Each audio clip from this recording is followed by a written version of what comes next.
There is a very specific scent to financial surrender. It smells like freshly cut suburban grass, wet asphalt on a Saturday morning, and the chemical off-gassing of cheap laminate flooring.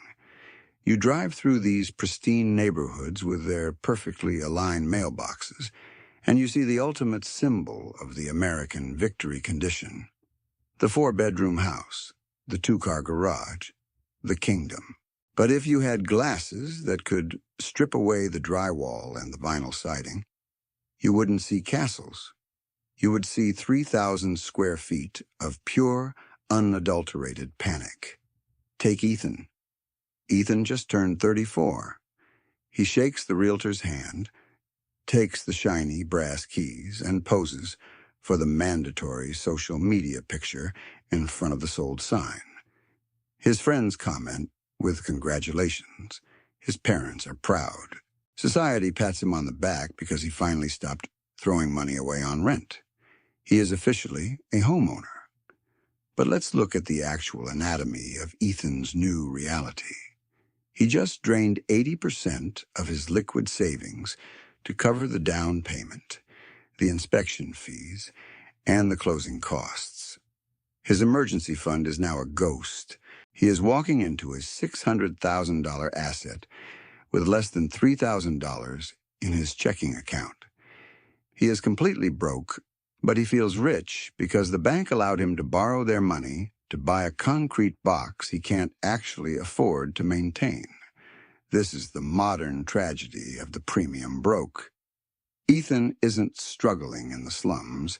He is starving inside a marble countertop kitchen. The moment the HVAC system fails in the middle of July, or the roof starts leaking after a storm, Ethan doesn't have a financial buffer. He has a piece of plastic with a 22% interest rate. He trades the landlord he hated for a master he can never escape, the maintenance matrix. The house demands constant feeding.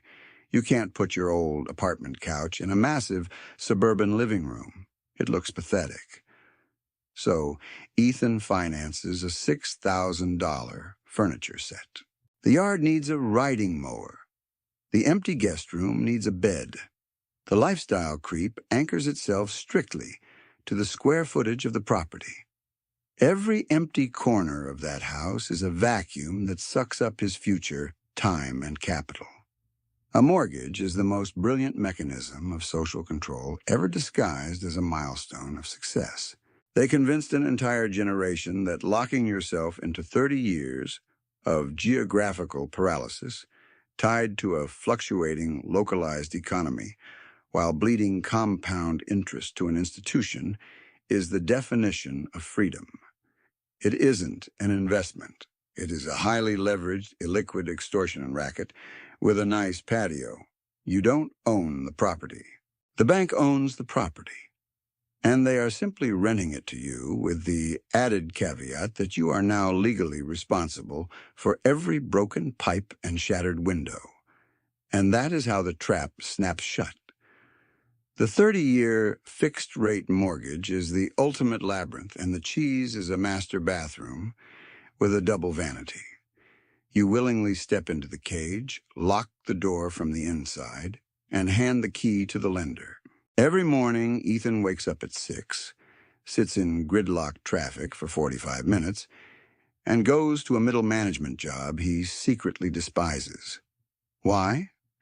Because the maze demands its monthly tribute. If he stops running on the wheel, the bank comes and takes the cheese. He spends 40 hours a week working to pay for a house he is never in because he is too busy working to pay for it. He thinks the worst part is the property taxes or the utility bills, but the financial bleeding is just the visible symptom. The real damage is happening quietly, right under his nose, inside the paperwork he signed but never bothered to actually calculate. And once you see the exact mathematical slaughter the bank has engineered for him, you can never unsee it. Let's look at the psychological decay of the American homeowner. Ethan thinks his anxiety comes from his boss. It doesn't. It comes from the drywall. The house isn't just a shelter anymore. It's a living organism that feeds on his stress. The banks built the cage, but the home improvement industry furnished it.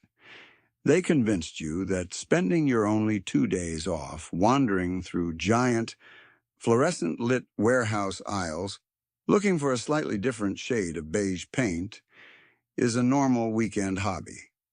It isn't a hobby. It's Stockholm Syndrome, with a retail rewards card.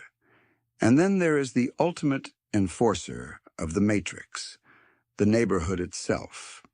You didn't just buy a house. You signed an invisible social contract with people you actively dislike. You bought into the suburban terrarium, a meticulously landscaped environment where the lab rats compete to see who has the cleanest wheel. You finance a larger SUV just because the guy across the street bought a truck. It is financial warfare disguised as neighborly competition. A manicured lawn is not a piece of nature. It is a green tax you pay in time, chemicals, and sweat to prove to strangers you aren't going broke. That is the brutal reality. You work 50 hours a week under artificial lights, and your reward is spending your Saturday morning burning gasoline to trim grass that you will just have to cut again in 7 days. It is the literal definition of the treadmill, packaged as the ultimate American dream. This is where the fatigue loop absolutely breaks you. You are exhausted from the mortgage payment. You are drained from the commute. So on Friday night, you try to buy back a fraction of your lost sanity. You scroll online and finance a $3,000 smart fridge because it has a screen that tells you the weather. You don't need a smart fridge. You need a way out. But the system knows you are tired. And tired people make emotional financial decisions. They sell you high-tech convenience to mask the fact that they stole your finite time. You bite the stainless steel bait, and the mousetrap just gets a little heavier, a little harder to escape. You start to realize that every single purchase was just another brick. Level 1. The drywall prison. The trap is brilliant because it uses your own biology against you. It's the ultimate dopamine hijack. Every time Ethan swipes his credit card for a new teakwood patio set, his brain releases a chemical reward. He feels productive. He feels like he is upgrading his existence. But what is he actually upgrading? The depreciation rate of his net worth. The patio set sits outside, rotting in the rain and fading in the sun, while the 22% interest on that credit card compounds silently in the dark. He is bleeding out financially, but the bleeding feels temporarily good.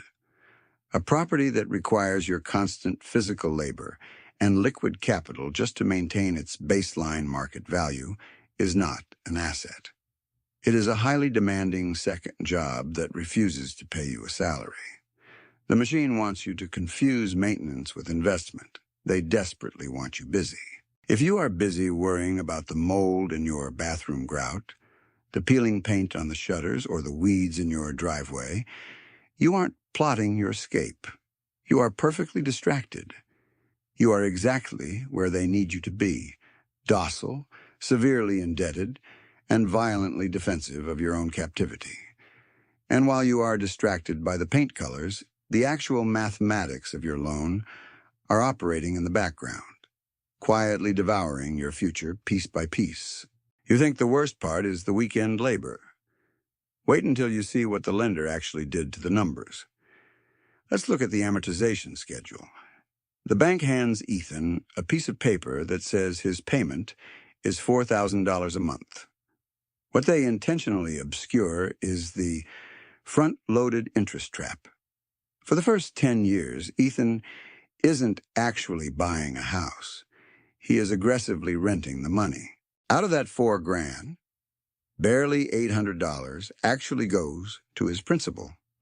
The remaining $3,200 is pure, unadulterated profit for the institution. Ethan is paying for the privilege of posting a picture of his front door on the internet.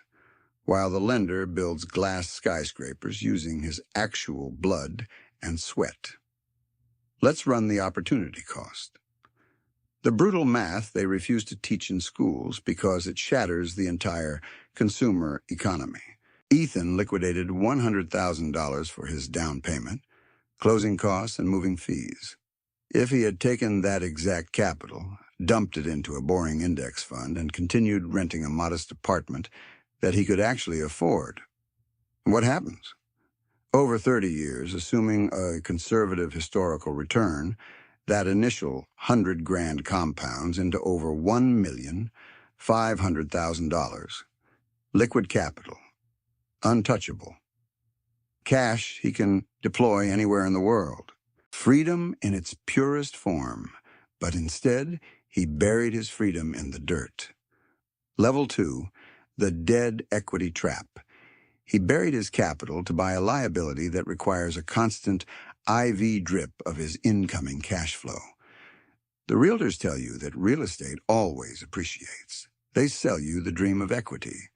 Sure, the physical property might go up in value. In 3 decades, maybe that $600,000 house is worth $1.2 million. But let's add up the invisible taxes of this illusion. Over those 30 years, Ethan will pay over $500,000 purely in interest. He will pay $200,000 in property taxes to a local government that dictates what he can build on his own land. Add another $150,000 for insurance premiums, a new roof, 2 HVAC replacements, and the inevitable kitchen remodel his family will demand. When you strip away the marketing, his magical $1.2 million asset actually cost him $2.2 million to keep alive. He didn't make a profit. He subsidized an ecosystem of contractors, brokers, and municipal tax collectors. And here is the absolute darkest part. He is a paper millionaire who is completely broke in reality. This is my absolute decree on the matter. A primary residence is never an investment. It is the most expensive luxury good you will ever consume. The middle class worships home equity like a religion, completely blind to the fact that equity locked in a primary home is dead money. It sits behind the drywall, doing absolutely nothing to buy back your time or your autonomy. When an emergency hits, Ethan can't break off a piece of his chimney to pay a medical bill. He has to go crawling back to the bank for a line of credit, literally borrowing his own money back at a premium just to survive. This is the exact anatomy of the 30-year sentence. They didn't design the mortgage to give you shelter. They designed it to guarantee your compliance in the labor market. A man with a massive mortgage and zero liquidity does not rebel. He doesn't quit to start his own company. He doesn't talk back to a toxic boss. He swallows his pride, puts his head down, and takes the corporate abuse because the first of the month is always looming. The debt makes him a coward, and that cowardice. Level 3, the invisible collar. You trade the best physical years of your life, your mental bandwidth, and your highest earning potential just to hold on to a deed. You think you are building a legacy, but you are just the battery powering the bank's quarterly dividends. You are the lab rat running on the most expensive wheel ever engineered. If you don't wake up to the cold, hard mathematics of this extortion today, your destiny is already written in the contract you signed. You will work until your joints fail, your hair turns gray, and your spirit is entirely hollowed out by the commute. You will finally pay off the house at 65, only to realize you are too exhausted to enjoy it. But there is a way to unplug from the machine. There is a way to manipulate their math and build an invisible fortress. And it starts by doing the exact opposite of what your smiling neighbors are doing. Level 4, the ghost protocol. The exit from this specific maze doesn't require a higher salary. It requires a complete rewiring of your ego. The system relies entirely on your fear of looking like a failure to your peers. If you can kill that fear, the invisible collar snaps. Society has successfully weaponized the word renter. They trained you to view renting as throwing money away. It is the greatest marketing scam of the 20th century. Renting is not throwing money away. You are paying a fixed premium for maximum geographical mobility, zero maintenance liability, and absolute preservation of your liquid capital. When the water heater detonates at 2 in the morning, the homeowner panics, mentally calculating which credit card isn't maxed out. The renter makes a 3-minute phone call to the property manager and goes back to sleep. You aren't renting a box. You are buying back your weekends. You are hard capping your financial downside. To escape, you have to embrace the concept of stealth wealth. You have to become the ghost in the neighborhood.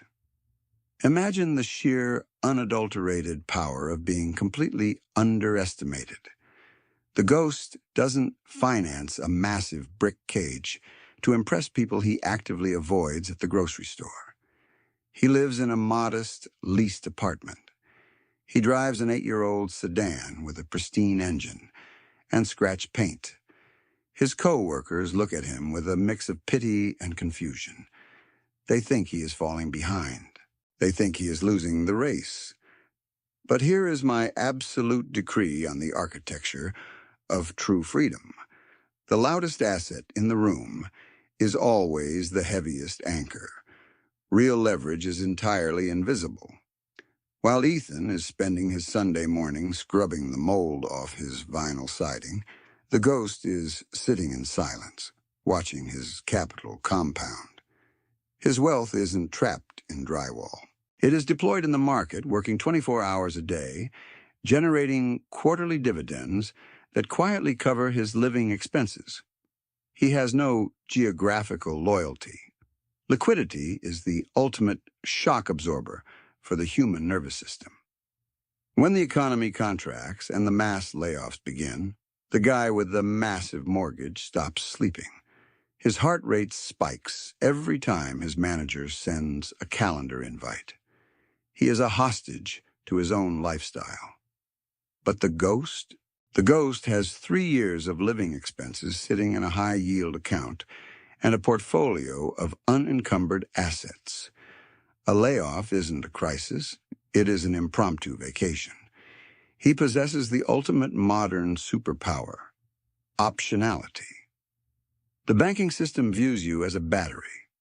They present you with a beautifully constructed mousetrap, paint it with a 2-car garage, and wait for you to voluntarily sign the 30-year contract.